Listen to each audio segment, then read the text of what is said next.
I recently made a video about how terrible it is to fly with a service dog, but I really don't think that's helpful, so I'm actually going to tell you what I have found helpful flying with service dog. Get to the airport ahead of time, like an hour ahead of when you think you need to. Do like a partial meal or a half meal before you leave because it's rude to make your service dog work so hard on an empty stomach. Bring like a dental chew or something not super stinky that they can have for takeoff and landing because they definitely deserve to be able to like chew something and relieve any pressure they get in their ear. Ask for bulkhead seating. It's a reasonable accommodation, so like if it is something that there is available and they can give to you, they can give it to you, but it's not always going to be available, but there's no harm in asking. Know that people are not looking for dogs. So just be aware that people are in a rush and people are stressed, and you need to take extra caution in keeping your service dog safe.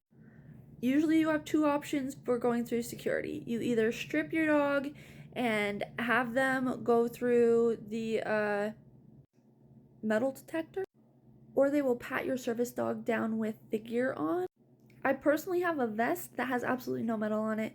I feel like most vests don't have metal on it, but a lot of collars do. So instead, you could use a bandana, especially if you are putting their vest through the scanner.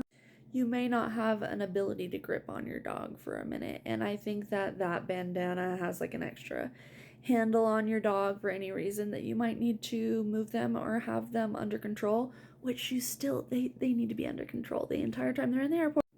Just be aware ahead of time that there are probably going to be other dogs at the airport who are very undertrained and should not be there. But if you have the expectation for that, it's a lot easier to handle than if you go in there thinking that it's only service dogs comply, because somehow lots of animals fly.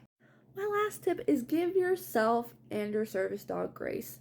This is a very stressful situation. It's stressful for people. Imagine how stressful it is for even a very well trained service dog. Give them grace. Remember that they're a dog. Remember that you're just a little person and you're going to get through it. And I hope you have a safe flight.